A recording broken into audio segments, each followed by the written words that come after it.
All right, so we are live. How's everyone doing? I don't usually do live streams on Fridays.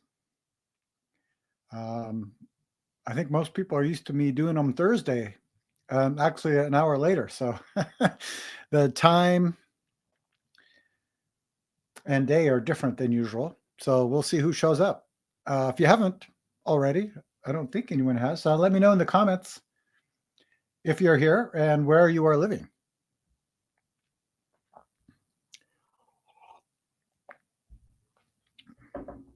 Great news. Hi, how are you? Good so far. How are you doing? Where are you living? I usually read the comments from Facebook and YouTube because if you're on YouTube, you don't see the comments on Facebook. And if you're on Facebook, you don't see the comments on YouTube. So I'll read everyone. I'm deciding to try a little experiment. First of all, I don't usually stream on Fridays. I usually stream on Thursdays at 12 p.m. Pacific time. But yesterday, the internet was completely out and had to be repaired. So we're trying new internet, and we'll see how that goes.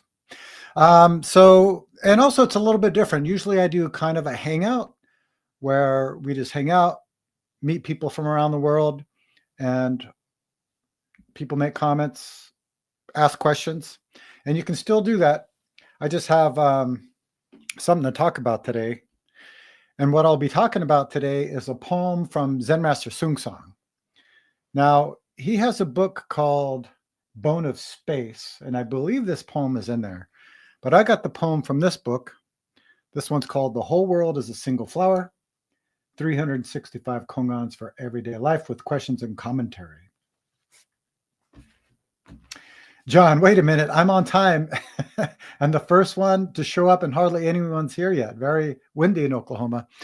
Yeah, John, I think a reason for that is people are not used to live stream on Fridays. I'm not used to it. I almost forgot about it. And also, I usually stream an hour later. The time zone, so I had some issues with time zones, right? Because here in America, we switched times. Was it last Sunday, John? I think it was last Sunday. Our time shifted. So spring forward, we went up in 1 hour. So lately, I've been meeting people in Europe and just around the world. They're not there when I'm supposed to meet them. And then they show up later, and then I find out that they did know about our time change. So there's that too. Last Sunday. Okay, it was last Sunday. I thought so. By the way, how's the video quality going on your side? I'm trying a lot of new things. John, you won't believe this. We have new internet over here. Yeah, believe it or not, I'm in the tech capital of the world, and we had some of the worst internet possible. A lot of outages, slow speeds, disconnection. If you've been on my live streams before, you know what I'm talking about. It's fine. Okay. So I'm also trying a different kind of camera thing going on too. Anyways, good. So I want to introduce you to this poem by Zen Master Seung Sahn. It's called The Original Face. So again, just to let you know, it's in The Whole World's a Single Flower. So this Kongan book that we use in the Quantum School of Zen. And the Kongan is number 177, Original Face. Very famous poem by Zen Master Seung Sahn. John decided to go back to dial-up. Yeah, man, we were having some issues, but now it seems pretty good. We'll see. I'm still doing a lot of tests because where I'm at now is a different location from where the router is. Let me read this poem for you.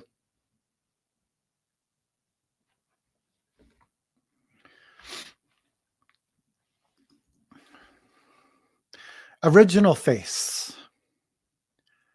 Your true self is always shining and free. Human beings make something and enter the ocean of suffering. Only without thinking Can you return to your true self? The high mountain is always blue, white clouds coming and going. I'm not sure. I used to do a series actually. Maybe John remembers this. It was a poetry series, I believe, on my YouTube channel. I still think that exists, where we would kind of, I would go over some Zen poems and kind of break them down. What's interesting about Zen poems, usually it has a little format to it. Now, I know some poems are very specific. Zen Master Seung Sahn had a more freedom style when he wrote. And it always comes to kind of the process of our mind and how we practice with it.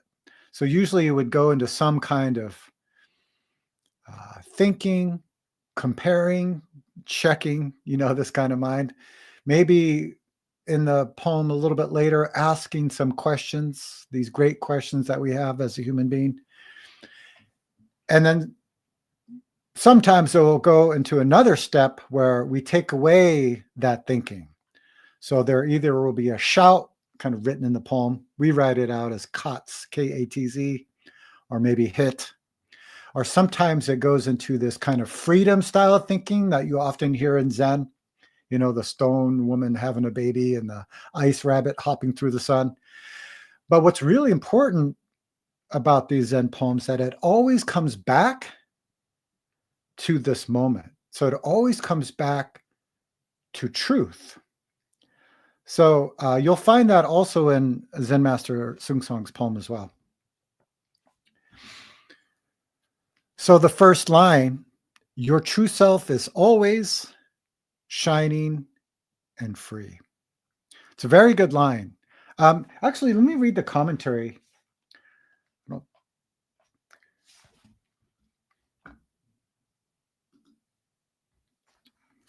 A commentary. Follow speech, lose your life. Follow meaning, go to hell. Open your eyes. What do you see now? What do you hear now? Original face and truth already appear in front of you. This really connects the poem together, to be honest. It's really interesting. So this first line, your true self is always shining and free. And this goes to the Zen teaching about that already we have this enlightened nature. Now, saying that we have enlightened nature is already a mistake. Maybe a better way of saying it is we are already enlightened nature. And this is something the Buddha discovered through his enlightenment. Because he tried a lot of different types of practices. And a lot of these different kinds of practices had a goal to get something. But what he discovered after he tried all of these practices, that he just sat under the tree, really investigating this life. What is this? What am I? What is the purpose of a human being? Why is there suffering in this world? And really not asking the questions in his head, but really deep down in his gut. So the Enlightenment story said that his mind and the morning star became one. So this is where we say he realized his enlightened nature. Now, I know sometimes it says that Buddha got enlightenment. But what the better, maybe a more clear way of saying it is the Buddha realized this enlightenment.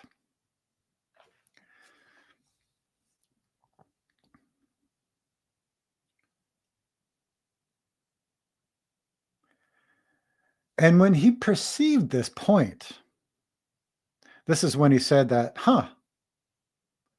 all human beings, or everything actually, has this enlightened nature. Everything. Everybody. So it doesn't matter what religion you practice or what ideas you may have. If you're young, old, rich, poor, doesn't matter what country you live in. If you believe in Buddhism or not, doesn't matter. Already we have this enlightened nature. So Buddha realized this. Everyone has this enlightenment, but we don't understand ourselves. This means we don't understand our true self.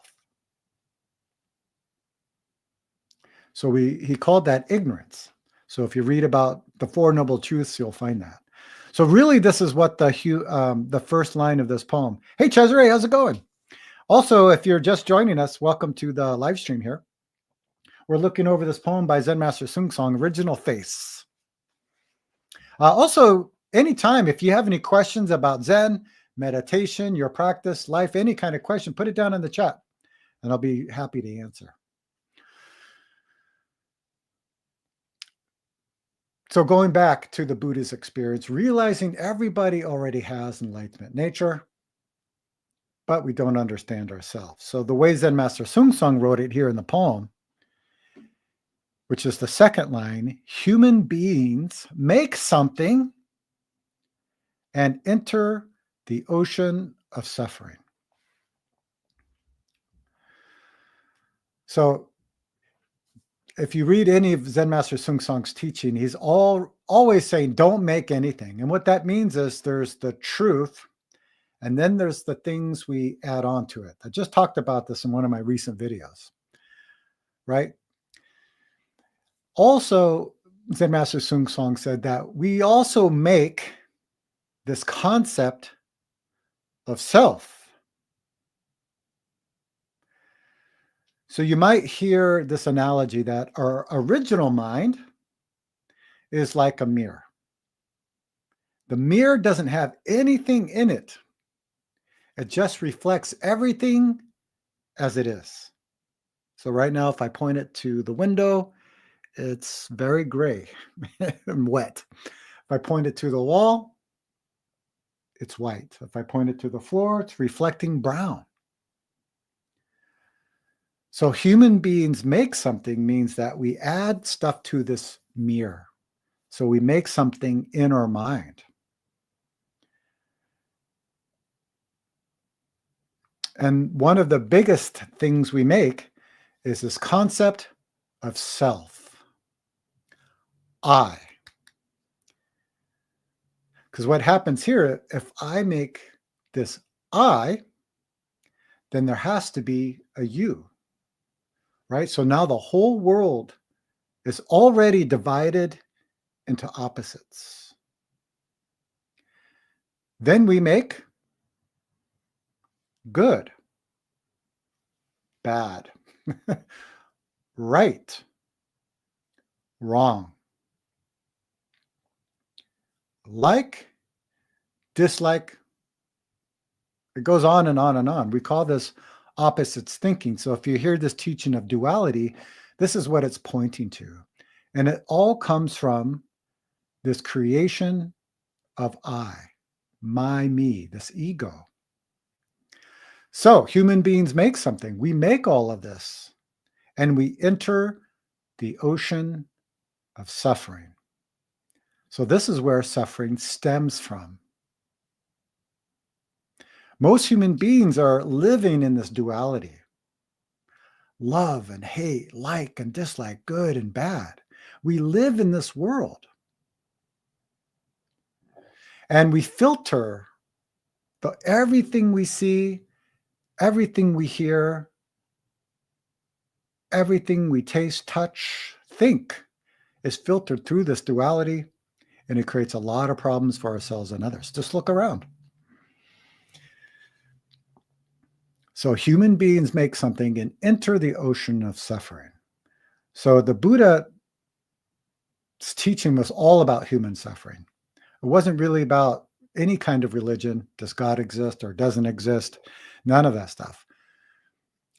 How does human suffering appear, and how do we take it away? That's what the Four Noble Truths are about.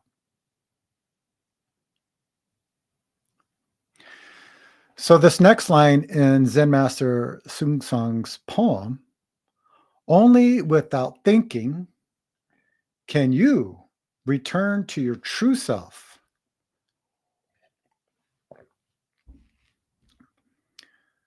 I think sometimes this teaching is not clear to a lot of people. I get this question all of the time. How am I supposed to stop my thinking? Right? He said, only without thinking can you return to your true self. So it's not about having no thinking, but it is important to have this experience before thinking. So I already said that our original mind is like a mirror. It just reflects everything as it is. Human beings make something, so we write stuff on this mirror. I, you, good, bad, right, wrong, like, and dislike. Now this mirror can't reflect the world correctly. We call this ignorance or delusion. So in Zen practice, we really emphasize taking away everything on this mirror for one moment. So this mirror can just reflect everything as it is. Larasada, I do a lot of breath counting. Otherwise, I try avoid thinking about it too much. But it's fun time from time to time. This absolute stillness and detachment from body is a pleasant way not to escape. Yeah, there's a lot said in that. So this is why we got to be clear about our practice. So first, in the school I teach in the Quantum School of Zen, we talk about 3 points. First, this experience before thinking. So if we have this mirror that has a lot of stuff written on it, we take all of that away. That's the first step. Then this mirror reflects everything as it is. So we call that truth. If you read Zen Master Seung Sahn's book, he's always saying, the sky is blue, the trees green, dogs barking, woof, woof, sugar is sweet, right? It sounds kind of stupid. And the reason why he's pointing that out is because usually we're not like that. So right now out my window, the sky is gray. This is the truth. It's raining too. And then I make something, I add something to it. I don't like that. I wanted to take a hike today, but it's raining outside. And now I'm really upset. So we make something, we add something to the truth, we end up dissatisfied. When actually the truth is clear. The sky is gray. And it's raining outside. So once we perceive the truth without adding anything to it, without making anything, then how does that function in our lives from moment to moment? So let's take a look at the line. So this only without thinking can you return to your true self. So he's just pointing to this direct experience of our original mind. You can call it original mind, enlightened mind, clear mind. There's many different names for it. Lirasada, especially when I try to draw, it's very hard to focus on breath counting while my brain tries to cling to control the brush. Then suddenly I felt the moment that my hand drew on its own. I work with dislike and like and art with breath counting, using that as a way to ground myself for making judgment lines. I do like or not. Yeah. So there's many different meditation techniques we use to have this experience before thinking. You mentioned counting breath. That's actually quite popular. I know a Zen master who teaches this kind of style. Some people do mantra. Some people do some kind of phrase. I know someone who does a Christian phrase from the Bible. Some people sit shikantaza with no technique. They just sit, just listen. So it really doesn't matter. What happens is people can attach to the technique, and that's when it becomes a problem. We hold on to the technique. But we're using the technique to see clearly. So, for example, I wear glasses when I drive a car because I can't see very far. Close up, no problem at the moment. I remember I was in my 20s when I first got my glasses, and it was a little distracting, right? So sometimes people think meditation techniques are a little distracting, right? They don't know how to use them yet. So when I had these glasses on my nose, they were bothering me. They're just distracting. My focus was on them on my face. And after some time, I don't even notice that they're on. Sometimes I have to check. Usually I know if I take the glasses off. So now I don't even know the glasses are on my face. But the point is I can see clearly. So it's the same way with any kind of meditation technique, is to perceive clearly. Use the technique to perceive clearly. So this only without thinking doesn't mean no thinking. So this is important to point out, because I do get this question a lot. I even made a video about it, how to stop my thinking, because that was a question somebody asked me. If you haven't seen that, check out my YouTube channel and type that in, how to stop your thinking, something like that. So let's go back to the analogy of a mirror. The mirror just reflects everything as it is.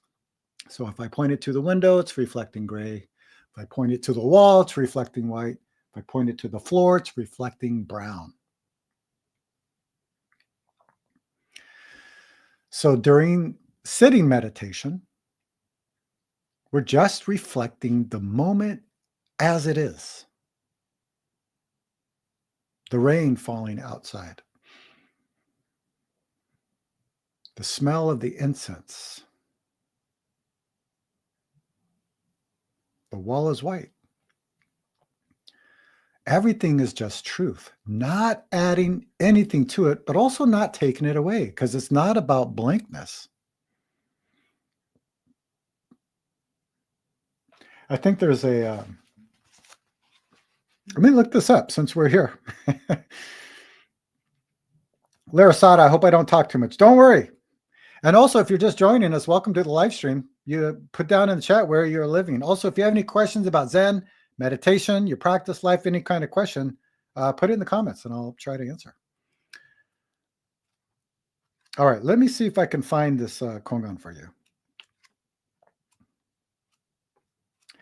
because it might clarify this only without thinking point. There's a lot of Kongans in here.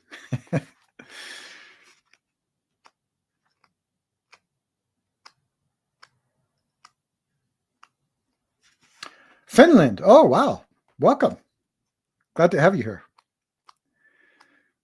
Hey, I notice most people I tune in are like, most people where I live right now are at work. So they're not able to join the stream. All right, let's see if I can find this. All right. I wish I had this to share with you.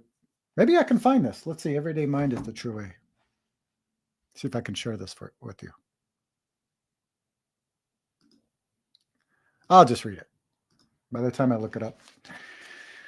So this is with Joju when he was a student and Zen Master Nam Chong. A great question. I'll get to that in a second. Everyday mind is the true way. So this is very important. So we can so we're going to find out in this poem or this exchange here what this meaning of this line is. So Joju asked Zen Master Nam Chong, what is the true way? And Nam Chong said, everyday mind is the true way. So Joju said, then should I try to keep it or not? So you hear this too. How do I keep this mind? Or how do I keep the true way? How do I keep the meditation? And Nam Chong said, if you try to keep it, you're already mistaken. And then Joji said, but if I do not try, how can I understand the true way? Hey, Adam, good to see you. Glad you're here. Nam Chong said, the true way is not dependent on understanding or not understanding. Understanding is illusion. Not understanding is blankness. If you completely attain the true way of not thinking, it is like space, clear and void. So why do you make right and wrong? Upon hearing this, Joju suddenly got enlightenment. So this is very important, and it goes back to what we're talking about. If we take away our understanding, duality, then what? This moment just reflects as it is. So this is why in the next line, the very last line of this poem, the high mountain is always blue, white clouds coming and going. That's pretty amazing. I was talking to my son the other day about there was a wind chime that we have. And when we first got this wind chime, we'd always notice it. But after some time, we stop to notice it. It's kind of like life. We start when we perceive something, and then we start to live in our heads, and we miss the moment. We can't even perceive it as it is.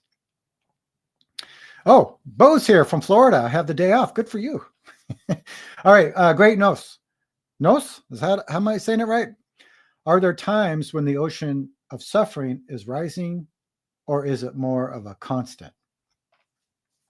So right now, I'm sitting here on this chair answering your question. So this is really important too. And I think maybe Hui Neng taught it the best. He said, don't attach to anything in your mind. So yeah, all of us have karma. That means we all have conditioning, mental conditioning, mind habits. All of us do. And sometimes we're living through this conditioning. We don't even see it. Right? So that means if we go back to the analogy of this mirror, we have many things written on this mirror. I, you, good, bad, right, wrong, like, and dislike. And sometimes we believe what we're perceiving is real or the truth. So ignorance is always appearing. Delusions are always appearing in every moment. So you're right. Depending on your karma, sometimes we have a lot of suffering. Sometimes we have very little. Sometimes our mind is clear. Sometimes it's not. So what Hui Neng was pointing out is don't attach to anything. Let your mind go anywhere with no hindrance. So if you're suffering, the job is the same. Wake up. What's happening right now? And how can I help the situation? If you're not suffering, the job is the same. What's happening right now? And how can I help the situation? So I think what's important is don't make suffering. So some of you might have heard about the 4 great vows. We recite them every morning and every evening during retreat in the Quantum School of Zen. And the first one is sentient beings are numberless. We vow to save them all. So that points to our direction. Our practice is not just for ourselves or to get something, because at the beginning of the stream, I talked about realizing this enlightenment. So your true self is always shining and free. So you can imagine, like, here's the sun. Sometimes there's clouds, sometimes there's not. Don't attach to the coming and going. That means don't hold the coming and going. Just let it be. And what's interesting from this point too is we can digest this karma. So the second great vow is delusions are endless. It's not like you practice. I've been practicing for 27 years. I've sat 10, 90-day retreats. It's not like, okay, I've done all this stuff. Now delusions are gone. No, every moment there's a delusion. So we make a vow. Can we see through the delusions? This is really important.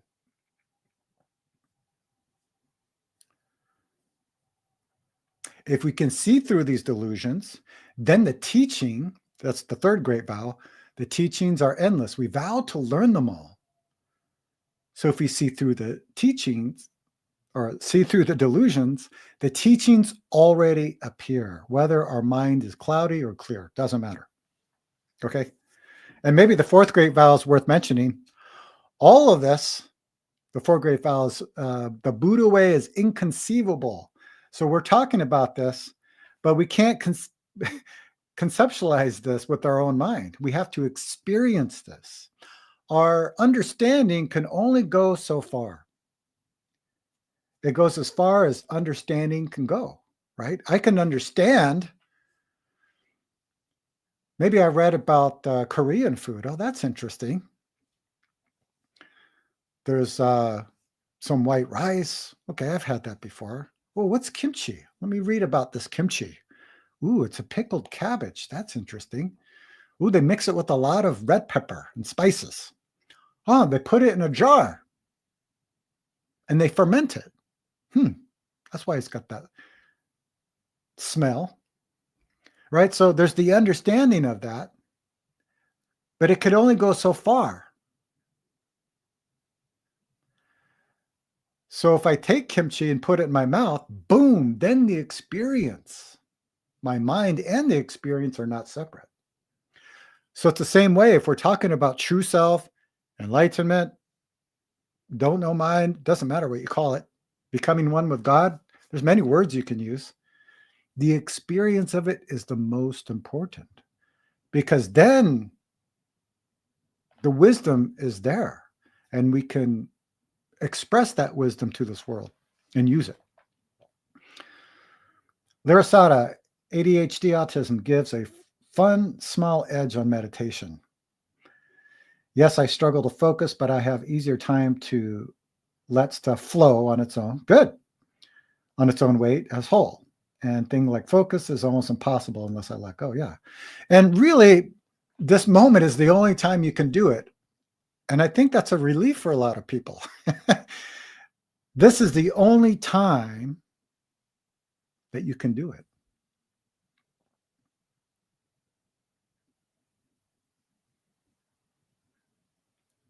If your mind is clear for the last 24 hours, does not matter.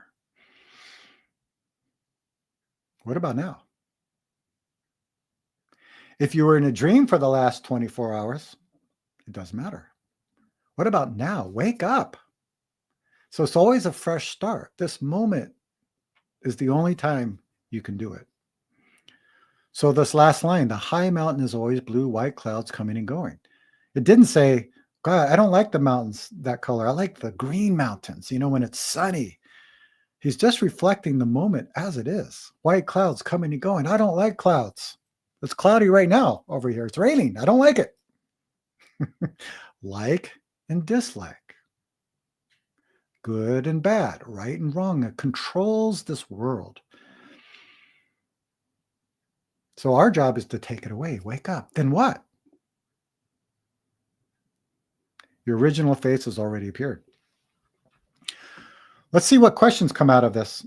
So again, I read this poem from this book, The Whole World's a Single Flower, 365 Kongans for Everyday Life by Zen Master Seung Sahn. What is Zen? That's a good question. So let's see. Your true self is always shining and free. So what does this mean? This is a kongan we use. Very important. Larasada, right now my mind is a silent. Is it blank? As it could be, just heart beating is audible in my ears and I can feel it. But that's about that. Yeah. And at that moment, you were typing too. So your true self is always shining and free. What does this mean? One thing I appreciate about koan practice is the expressing of the true self. So there's an experience of it. We've all had it. But how do we express it in our lives from moment to moment? So when I ask this question to students, your true self is always shining free. What does this mean? They said, oh, that just means this moment. Okay, that's understanding. What is this moment? Oh, it's what's happening now. Well, what is happening now? So it's really important. So I talked about those 3 steps. So first, take away all of your ideas about true self, shining and free and meaning. Let the mirror just reflect the moment as it is. Then we can express it. So going back to Nam Chang, everyday mind is the true way. He said, understanding is illusion, not understanding is blankness. So it's not about no thinking, and it's not about thinking. It's not about understanding or not understanding. Just express this moment. I love all the paradoxes in Zen teachings that absolutely wreck the brain and to be finding weird place to encourage sidestepping the entire question or to let go. Yeah, it really helps us. So koan practice is interesting. I did a whole workshop about this. But what I think is interesting about it is that it helps us rely on our intuition. So usually we're navigating life only through our understanding or our feelings. And we know from our experience that that gets us in a lot of trouble.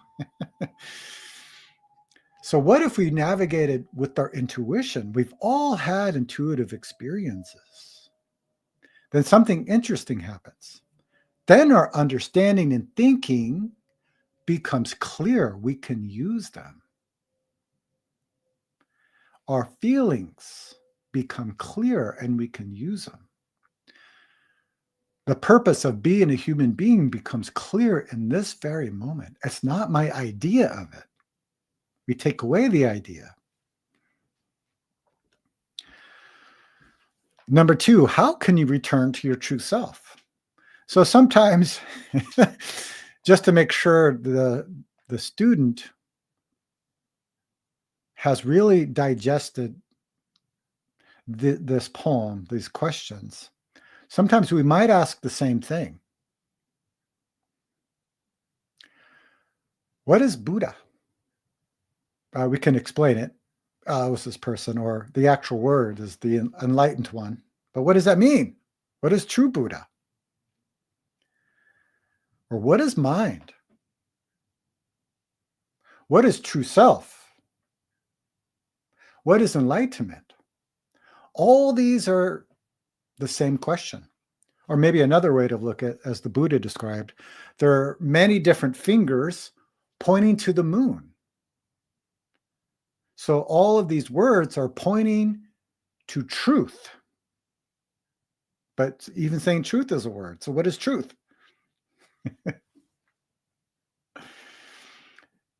I would probably be like, and then just sit silently and hope I get that question, but I would avoid explaining it. Yeah, that's good. That's a good start. So we start with the don't know mind. So you might hear this teaching, don't know mind. Suzuki Roshi called it a beginner's mind. It's a mind that's open, curious, alert, clear. What is this? It's not stupid. Some people struggle with kongans because they feel stupid. It's not about being stupid. In fact, Zen Master Seung Sahn said, the smarter you are, the harder kongans are for you.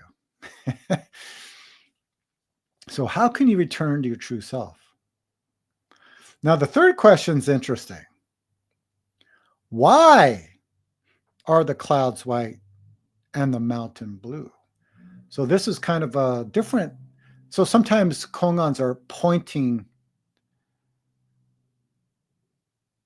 to different types of minds, I guess, or maybe different types of experiences, right? Just like, even though we can be in the same situation, sometimes how we respond can be different depending on who we are with.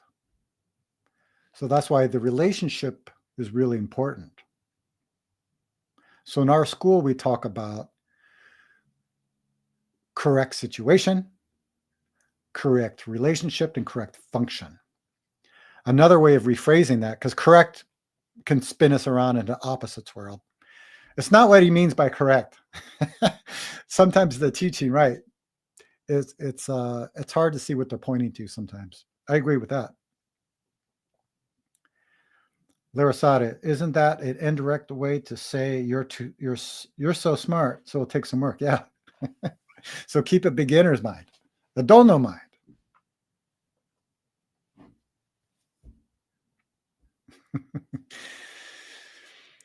So another way of saying correct situation, correct relationship, correct function is saying clear situation, clear relationship, clear function. So let's say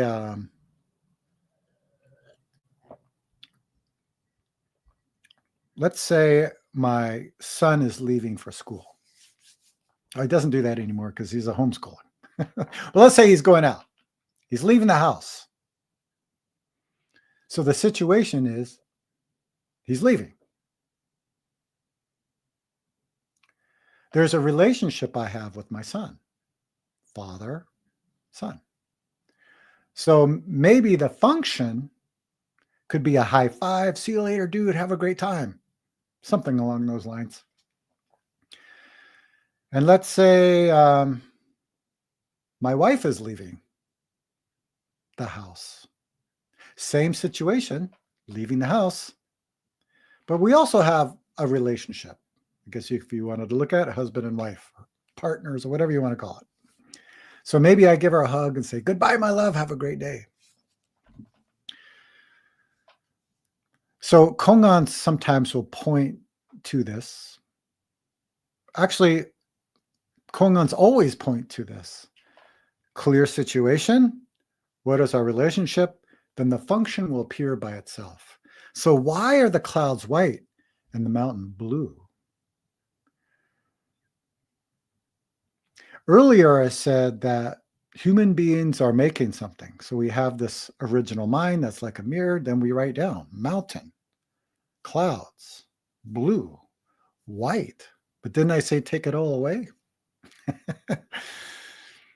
So this Kongan is really pointing to that because really, again, it's not about no thinking, no understanding, no words, but it's how to use them.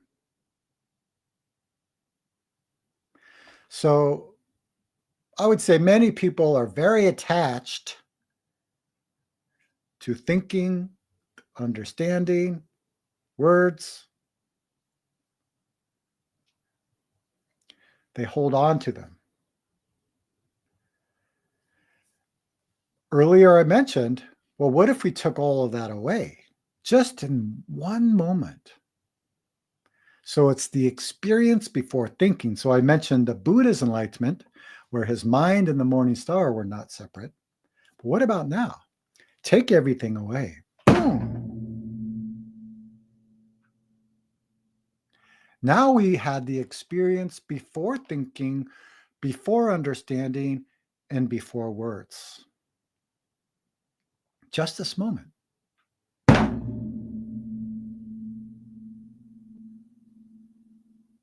So before there was an attachment to thinking, words, and understanding. Then I expressed this point before thinking, understanding, words.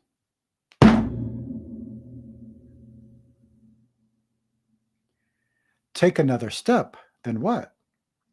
How do we use thinking, understanding, words to help this world? So that's the meaning of clear situation, clear relationship, clear function. This is what Zen Master Namchang was talking about. Everyday mind is the true way. You hear this quite often, right? Chop wood, carry water. Before enlightenment, chop wood, carry water. After enlightenment, chop wood, carry water. But it's a little bit different because our mind is clear. We're not holding anything in our own mind. We're using name and form and thinking to help this world, not attached to it.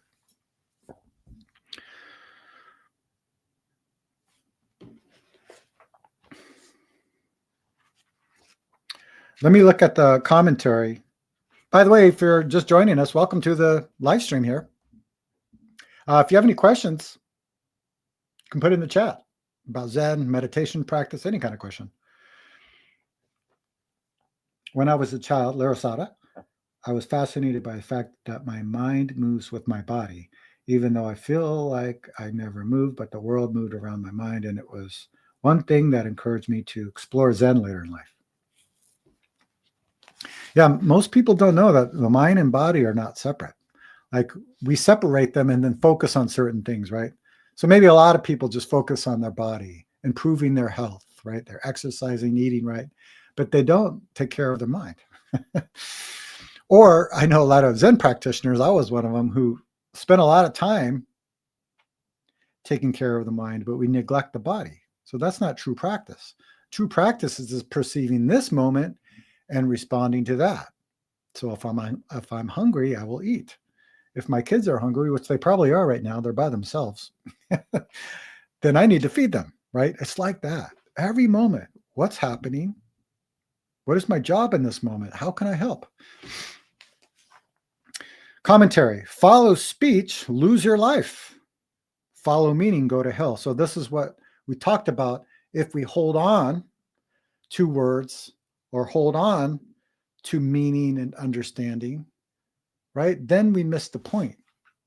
Again, we're clouding this original mirror, this mind. Open your eyes. What do you see now? What do you hear now?